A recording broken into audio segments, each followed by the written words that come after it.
ሰላም እንዴት አላችሁ? የኢትዮ ታይምስ ቤተሰቦቻችን ለሰዓቱ የተመረጡ አዳዲስ መረጃዎቻችን ይዘንላችሁ ቀርበናል። ከመረጃዎቻችን መካከልም በአዲስ አበባ ጉዳይ የገዢው ፓርቲ አባላት ለሁለት እንደተከፈሉ መገለጹ፣ በብሔራዊ ምርጫ ቦርድ እውቅና የተነፈገው የህወሓት ሊቀመንበር ዶክተር ደብረጽዮን ገብረ ሚካኤል የትግራይ ጊዜያዊ አስተዳደርን በማስወገድ ራሳቸውን የክልሉ ፕሬዝዳንት አድርገው ካወጁ በኋላ የመንግስት መዋቅሩን ይበልጥ ለመቆጣጠር የሚያስችሏቸውን አዳዲስ ሹመቶችን መስጠታቸውን፣ እንዲሁም የሐምሌ 19 የቁልቢ ቅዱስ ገብርኤል ዓመታዊ ክብረ በዓልና በሐዋሳ ከተማ የተከበረው የቅዱስ ገብርኤል ንግስ በዓል ያለምንም የጸጥታ ችግር በሰላም እንደተጠናቀቀ መገለጹ፣ እንዲሁም በስራና ክህሎት ሚኒስቴር የኢትዮጵያ የስራ ገበያ መረጃ ስርዓት ፕሮጀክት ኃላፊና የውጭ ሀገር ስራ ስምሪት ዋና ስራ አስፈጻሚን ጨምሮ በርካታ ከፍተኛ አመራሮች በፌዴራል ፖሊስ በቁጥጥር ስር እንደዋሉ መገለጹ የሚሉ መረጃዎችን ይዘንላችሁ ቀርበናል። ዝርዝር መረጃዎቻችንን ለማድመጥ ቻናላችንን ሰብስክራይብ በማድረግ የደወል ምልክቷን በመጫንና መረጃው ለብዙዎች እንዲዳረስ ላይክ በማድረግ እስከ መጨረሻው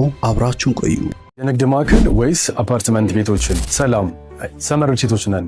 የብዙዎች ምርጫ በሆነችው አፍሪካ ህብረት የንግድ ማዕከላትን ከ25 ካሬ እስከ 75 ካሬ እንደዚሁም ደግሞ መኖሪያ ቤቶችን ከ81 ካሬ ጀምሮ እስከ 182 ካሬ ድረስ በተለያየ አካፈል አማራጭ ይዘንላችሁ መጥተናል። ቢፈልጉ በካሽ ቢፈልጉ በባንክ በ10% መክፈያ የግለው ማድረግ ይችላሉ።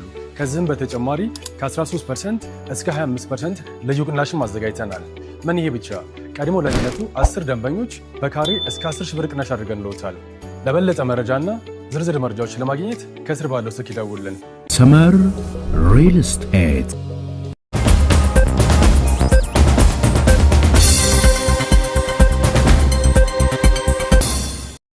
ወደ መጀመሪያው መረጃችን ስናልፍ በስራና ክህሎት ሚኒስቴር የኢትዮጵያ የስራ ገበያ መረጃ ስርዓት ፕሮጀክት ኃላፊና የውጭ ሀገር ስራ ስምሪት ዋና ስራ አስፈጻሚን ጨምሮ በርካታ ከፍተኛ አመራሮች በፌዴራል ፖሊስ በቁጥጥር ስር መዋላቸው ተሰምቷል። ተጠርጣሪዎቹ በውጭ ሀገር ስራ ስምሪትና በኢትዮጵያ የስራ ገበያ መረጃ ስርዓት መረጃ በማጥፋት በአረብ ሀገር በህጋዊም ጭምር ሄደው ሞትን ጨምሮ የተለያዩ በደሎች ከተበዳዮችና ከኤጀንቶች ጋር በመመሳጠር ችግሮቹ ሲደርስባቸው ፍትህ እንዳያገኙ በመጓተት መከራ ሲያደርስ የነበረው በተለይም የማዳም ቅመሞች የተባሉት ኢትዮጵያውያን እንስቶች ጥላት በከባድ ሙስና በህገወጥ የሰው ዝውውርና የመንግስትን የውጭ ምንዛሬ ለግል ጥቅም በመዋል ወንጀሎች የተጠረጠሩ ሲሆን በአሁኑ ሰዓትም ሚኒስቴር መስሪያ ቤቱ በከፍተኛ የምርመራ ሂደት ላይ እንደሚገኝ ተዘግቧል። ወደ ቀጣዩ መረጃችን ስናልፍ በብሔራዊ ምርጫ ቦርድ እውቅና የተነፈገው የህወሓት ሊቀመንበር ዶክተር ደብረጽዮን ገብረ ሚካኤል የትግራይ ጊዜያዊ አስተዳደርን በማስወገድ ራሳቸውን የክልሉ ፕሬዝዳንት አድርገው ካወጁ በኋላ የመንግስት መዋቅሩን ይበልጥ ለመቆጣጠር የሚያስችሏቸውን አዳዲስ ሹመቶችን ሰጥተዋል። በዚሁ መሰረት ዶክተር ረዳኢ በርሄን የንግድና ልማት ቢሮ ኃላፊ እንዲሁም አቶ ተወልደ ብርሃን ተስፋ ለምን የሰላምና ጸጥታ ቢሮ ኃላፊ አድርገው ሾመዋል። ከዚህም በተጨማሪ በትናንትናው ዕለት በተጠራው የክልሉ ምክር ቤት ስብሰባ የቋሚ ኮሚቴ አመራሮች የጠቅላይና የአውራጃ ፍርድ ቤት ዳኞች የጸደቀ ሲሆን የቀጣዩ ዓመት የክልሉ በጀትን መጽደቁን የክልሉ ሚዲያዎች ዘግበዋል። ይህ የዶክተር ደብረጽዮን እርምጃ በትግራይ ያለውን የፖለቲካ ስብራት መመለስ ወደማይችልበት ደረጃ ያደረሰው ሲሆን ከስልጣን የተወገዱት የቀድሞው ጊዜያዊ አስተዳደር ፕሬዝዳንት አቶ ጌታቸው ረዳ በሰጡት ጠንካራ ምላሽ የደብረጽዮን ቡድን እንቅስቃሴ ክልሉን ከፌዴራል መንግስቱ ጋር በቀጥታ ወደ ማጋጨት የሚያመራ እንደሆነ አስጠንቅቀዋል። አቶ ጌታቸው አክለውም ዶክተር ደብረጽዮን የራሳቸውን ውሳኔ እንደማይወስኑና ትዕዛዝ የሚቀበሉት ከሌላ አካል እንደሆነ ጠቁመው አሁን ላይ ወደ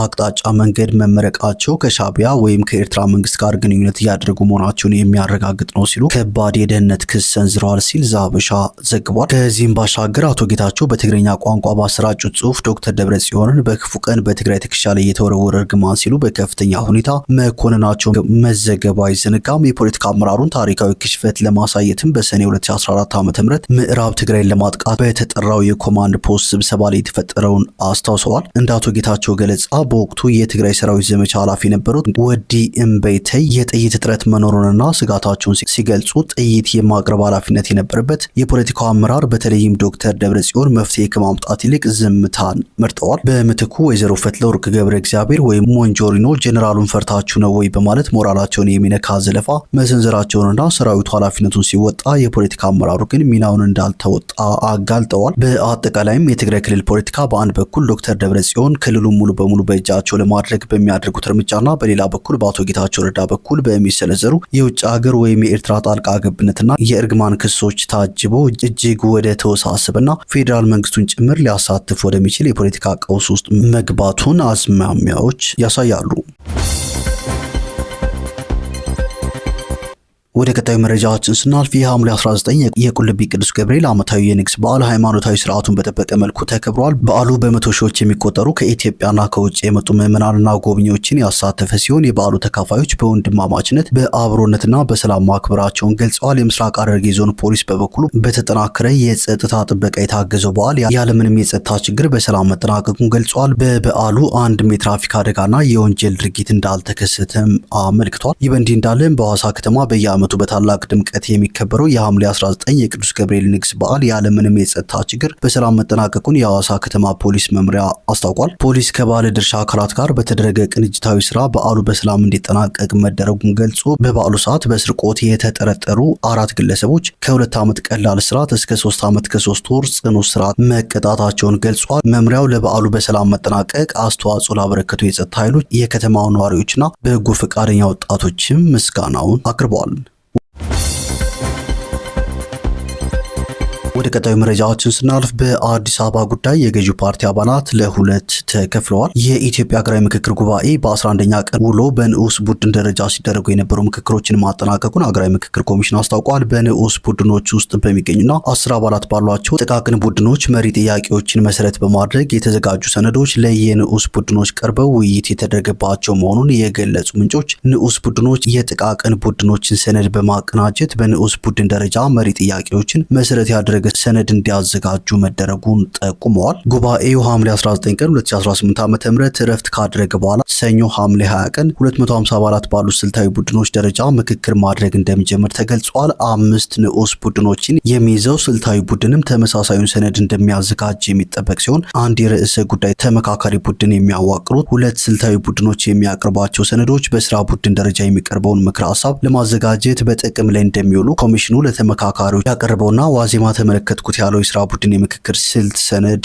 ይጠቁማል። በንዑስ ደረጃ በተካሄዱ የሰነድ ዝግጅት ሂደቶች ውስጥ ለአዲስ አበባ ከቀረቡ 4 የህጋዊ አቋም አማራጮች መካከል 2ቱ ሚዛን መድፋታቸውን ምንጮች ነግረውናል በማለትም ዋዜማ ጨምሮ ዘግቧል። አዲስ አበባ ሲቲ ስቴት ወይም ራስ ገዝ የፌዴራል አካል፣ ራሷን የቻለች ክልል፣ የኦሮሚያ አካል የሚሉ አማራጮች እንደቀረቡላትም መዘገባችን የሚታወስ ሲሆን በጥቃቅን ቡድን እንዲሁም በንዑስ ቡድን ደረጃ በተደረጉ ምክክሮች የፌዴራል አካልና የኦሮሚያ አካል የሚሉት አማራጮች ጎልተው መውጣታቸውን ምንጮች ተናግረዋል። በአዲስ አበባ ህጋዊ አቋም ዙሪያ እነማን የትኛውን አቋም ያዙ የሚለው ጉዳይ በምክክር ሂደቱ አነጋጋሪ ከሆኑ ጉዳዮች መካከል አንዱ ሲሆን መንግስትንና ገዢውን ብልጽግና ፓርቲ ወክለው በምክክሩ ላይ የተሳተፉ የሚገኙ ተመካካሪዎች የተለያዩ አስተያየቶችን ሲሰነዝሩ መስተዋላቸውን ምንጮች ነግረውናል ሲል ዋዜማ ጨምሮ ዘግቧል። አዲስ አበባ የፌዴራል አካል ትሁን የሚለውን አማራጭ ደግፈው የተስተዋሉ የመንግስትና የብልጽግና ፓርቲ ተወካዮች በርካታ መሆናቸውን የገለጹት ምንጮች የኦሮሚያ ክልል መንግስትን የወከሉ እንዲሁም በብልጽግና ፓርቲ ውክልና እየተሳተፉ የሚገኙ ሌሎች ተመካካሪዎች አዲስ አበባ የኦሮሚያ ክልል አካል ትሁን